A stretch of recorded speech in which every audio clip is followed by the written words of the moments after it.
sebuah desa yang ramai di tanah Jawa, hidup sekelompok petani yang setiap hari bekerja keras di ladang mereka.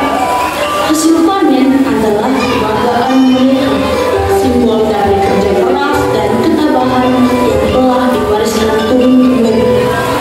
Namun, ancaman penjajah dan haus kekuasaan mulai mengancam keberlangsungan hidup mereka. Seperti badai yang datang tanpa diundang, para penjajah Belanda tiba-tiba muncul, membawa serta ketampakan dan ancaman.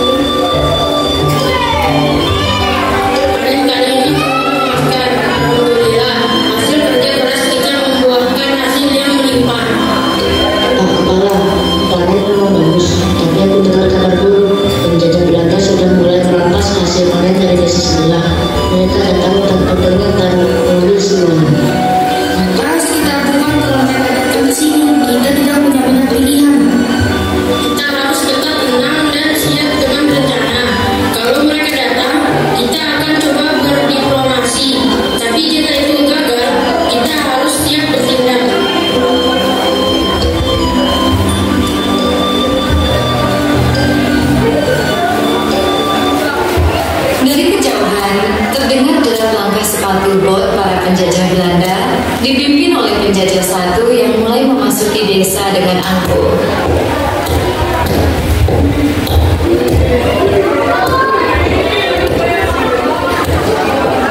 Kami datang untuk mengambil beras kalian. Segera kumpulkan semuanya, atau kami akan mengambil dengan paksa.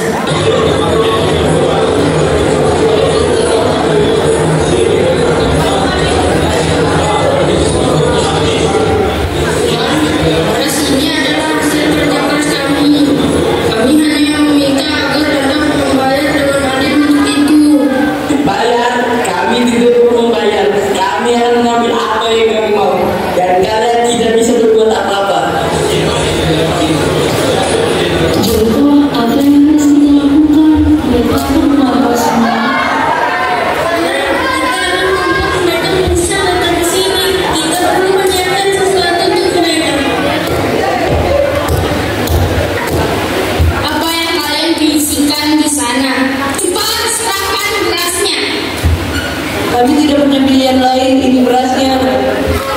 Penjajah tersenyum puas dan mulai membawa beras-beras milik warga desa.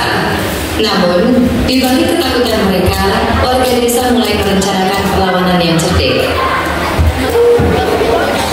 Ketika ancaman itu datang, desa yang awalnya tenang mulai dipenuhi dengan kecemasan. Namun, di tengah ketakutan, lahir semangat untuk melawan, bukan dengan kekerasan, tetapi dengan kecerdikan dan penuh akal. Sebab kadang otak yang cerdas bisa mengalahkan kekuatan otot. Di tengah malam yang sunyi, para warga berkumpul memikirkan cara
sempurna.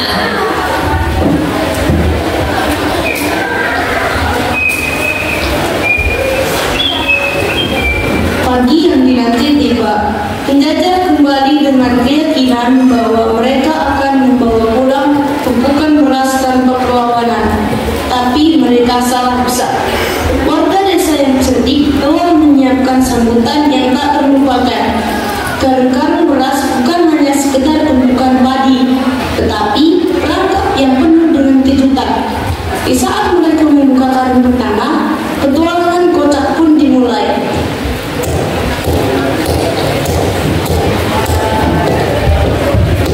Serahkan semua beras kalian. Kali ini kami akan mengambil semuanya. Tentu, Tuan. Kami sudah menyiapkan semuanya untuk Anda. Silakan ambil.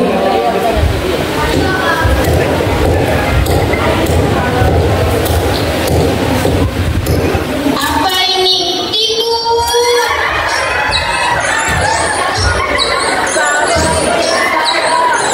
Tikus melompat keluar dari karung dan mulai menyerang para penjajah. Tikus-tikus itu membuat para penjajah panik. Tak hanya itu, ada jebakan lain yang dibuat warga untuk para penjajah. Warga menaburkan bubur gatal ke tubuh penjajah dan membuat mereka merasakan gatal yang dahsyat di tubuh mereka. Bagus sekali, ada apa ini? Para penjajah yang sedang asik makan pun tak luput dari jebakan warga. Warga telah menaruh lada hitam yang sangat banyak ke dalam campuran nasi yang dimakan oleh para penjajah. Nasinya pedas sekali. Aku tidak bisa terlibat. Jaka yang sedari tadi berdiri di samping para penjajah pun mulai menjalankan siasatnya, yaitu berpura-pura mual lalu mengeluarkan kentut yang sangat bau. Ma, perutku lagi tidak enak. Mungkin ada yang harus dihindari di sini.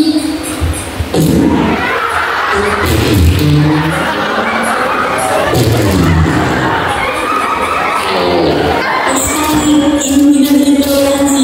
Ayo kita tinggalkan. Salah satu penjajah merasakan kejanggalan. Ia merasa bahwa warga sengaja menjebak mereka dengan berbagai jebakan yang menyiksa hidung dan tubuh mereka. Penjajah ini pun menyuruh penjajah lainnya untuk lari dari desa itu. Lari, dijebakkan.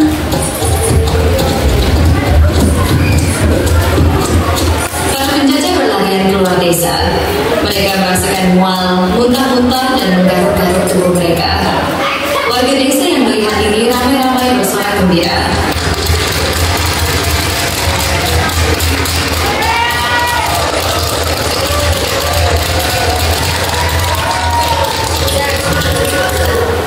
Kadang dalam hidup kita harus menggunakan kecerdikan untuk melawan ketidakadilan. Di akhir cerita ini, kita belajar bahwa kekuatan sejati bukan hanya ada pada otot atau senjata, tetapi pada akal, kebersamaan, dan semangat pantang menyerah. Warga desa yang sederhana mampu mengalahkan penjajah yang kuat dengan kecerdikan dan kerjasama. Setelah kejadian itu, para penjajah tidak ada yang berani datang ke desa warga. Warga menjalankan aktivitas dengan perasaan tenang dan bahagia. Beberapa hari kemudian, para penjajah kembali ke desa untuk membeli beras dari warga. Mereka datang dengan wajah yang lebih tenang dan penuh penyesalan.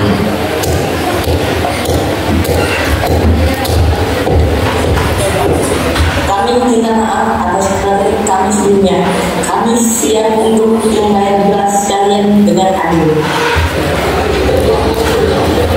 Itulah yang kami ingatkan sejak awal, Tuan. Jika Anda membayar dengan adil, kami akan dengan senang hati menjual beras kami. Tapi kalian ingat, kalau kalian macam-macam lagi, kalian tahu apa yang kalian akan dapatkan.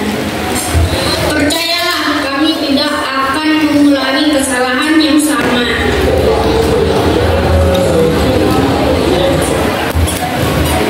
Para penjajah menyerahkan tas penuh berisi uang sebagai pembayaran beras yang mereka ambil.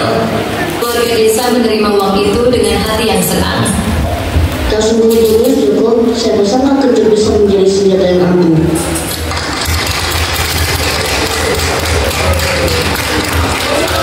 Kecerdikan adalah senjata paling ampuh yang kita miliki.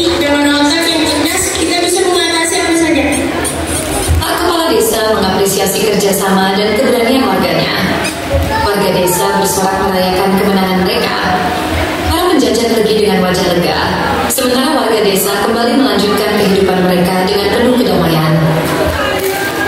Kita berhasil mempertahankan hak kita tanpa harus mengorbankan nyawa. Ini adalah kemenangan kita semua. Terima kasih atas kerjasama dan keberanian kalian.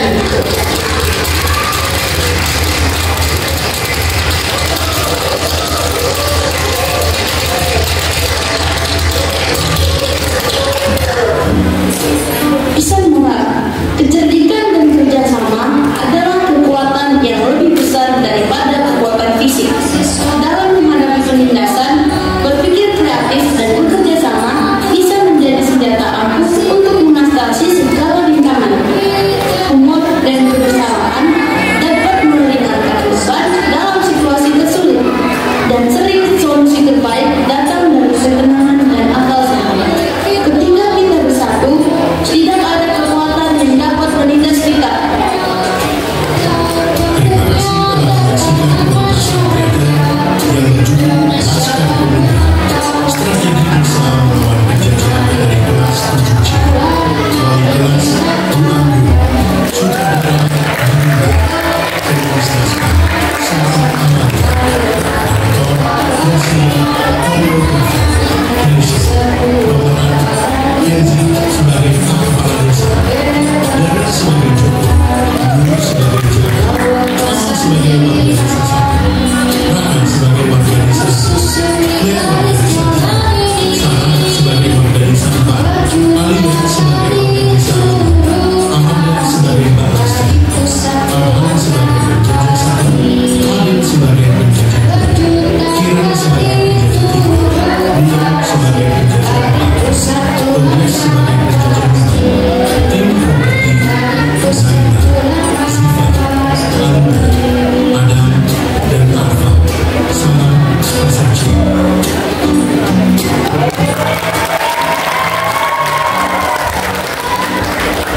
Bentar, jangan bubar dulu. Musik mainkan.